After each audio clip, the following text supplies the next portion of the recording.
আরজিকর কাণ্ডের তদন্তে এবার তৃণমূল বিধায়কের বাড়িতে হানা কেন্দ্রীয় তদন্তকারী সংস্থা সিবিআই এর। বৃহস্পতিবার দুপুর 1টা নাগাদ সুদীপ্ত রায়ের শিথির মোড়ের বাড়িতে হানা দেন সিবিআই এর অপরাধ দমন শাখার আধিকারিকরা।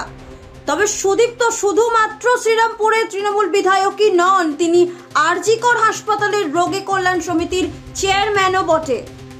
ইতিমধ্যে তদন্তকারী আধিকারিকরা সুদীপ্ত রায়ের বাড়িতে ঢুকে তাকে জিজ্ঞাসাবাদের কাজ শুরু করেছে। পুরো বাড়ি কেন্দ্রীয় বাহিনী ঘিরে রেখেছে বলে খবর। আরজিকর কাণ্ডে আর্থিক তছরূপ ও একাধিক বেনিয়মের অভিযোগ উঠতেই এই জিজ্ঞাসাবাদ বলে মনে করা হচ্ছে। সিবিআই সূত্রের খবর, আজ পশ্চিমবঙ্গ মেডিকেল কাউন্সিলের সভাপতির বয়ান রেকর্ড হতে পারে।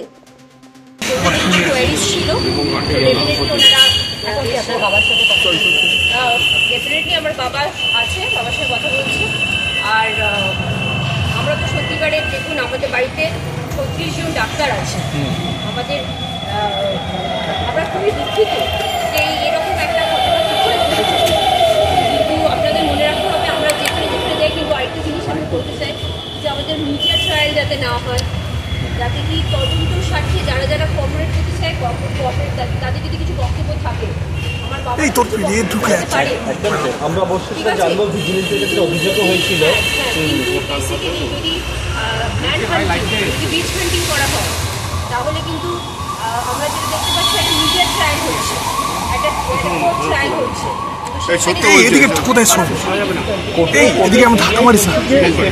অল্টার করা হয়ে থাকতে পারে।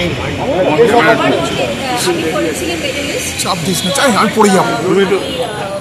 আমি এখন গাইনোকোলজিস্ট, কিন্তু আমি ফরেন্সিকের মেডেলিস্ট। তোর হাত ঢুকে যাচ্ছে, হাত ঢুকছে সুমন, সুমন তোর হাত ঢুকছে।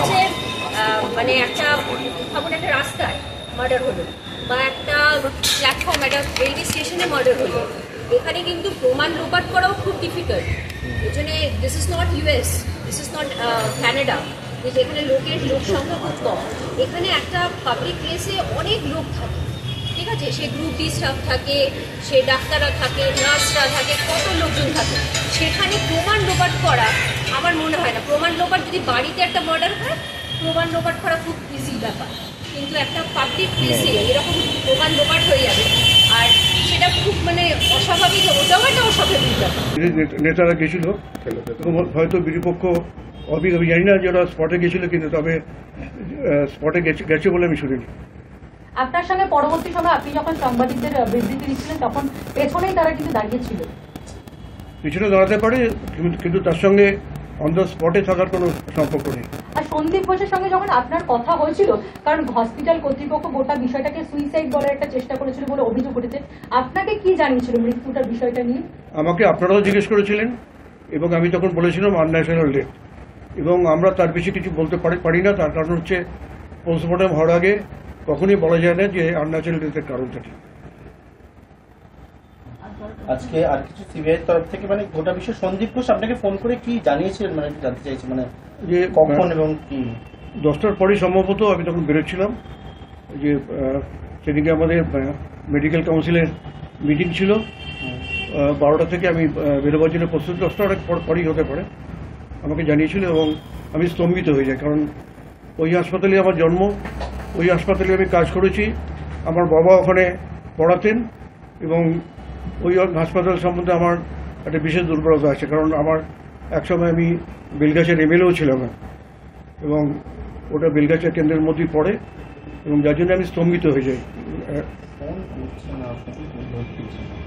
আপনার বিরুদ্ধে যে একাধিক দুর্নীতির অভিযোগ বিভিন্ন রাজনৈতিক দলের তরফে তোলা হচ্ছে, মূলত শুভেন্দু অধিকারী তিনি বলেছেন যে আরজিকরের মেশিন এই হাসপাতালে নিয়ে ব্যবহার করা হয়েছে এবং পুরনো মেশিন আরজিকরে পাঠানো হয়েছে, এই বিষয়ে কি বলবেন?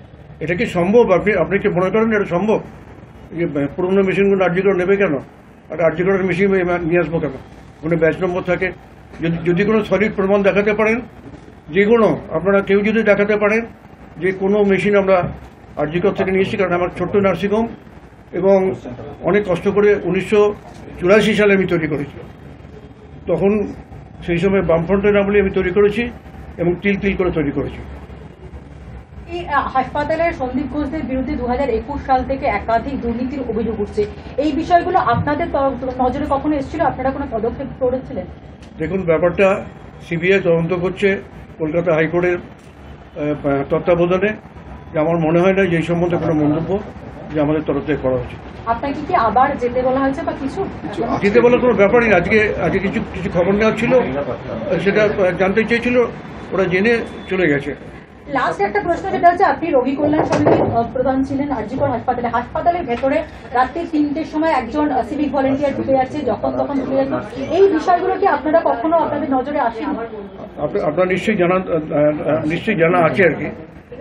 রোগী কল্যাণের যারা সভাপতি আছে বিভিন্ন জায়গায়, যে তাদের কাজ হচ্ছে যে রোগীদের সহায়তা করা এবং সেটাই দেখা আর কি, যে হাসপাতালের ডে টু ডে অ্যাডমিনিস্ট্রেশন দেখা বা অন্যান্য যে কাজকর্মগুলো সেগুলো কিন্তু অ্যাডমিনিস্ট্রেশনটাই দেখে এবং তারাই দেখবে।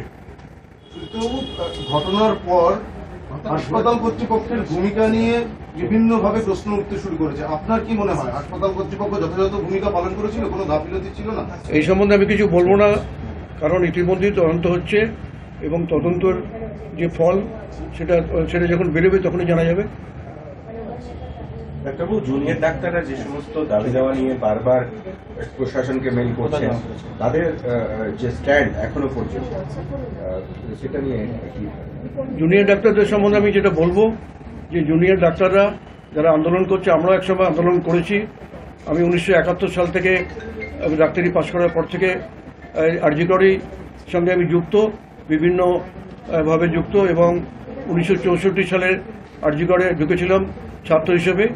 আন্দোলন আমরাও করেছি, কিন্তু আন্দোলনের সঙ্গে সঙ্গে যে রোগীর পরিষেবা যেটা ব্যাহত হচ্ছে সেটা বন্ধ হওয়া দরকার।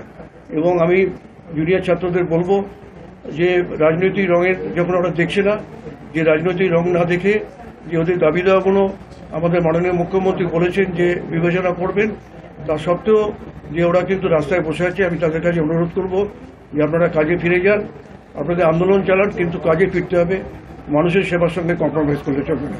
দুটো প্রশ্ন এক সেকেন্ড করে নিচ্ছে।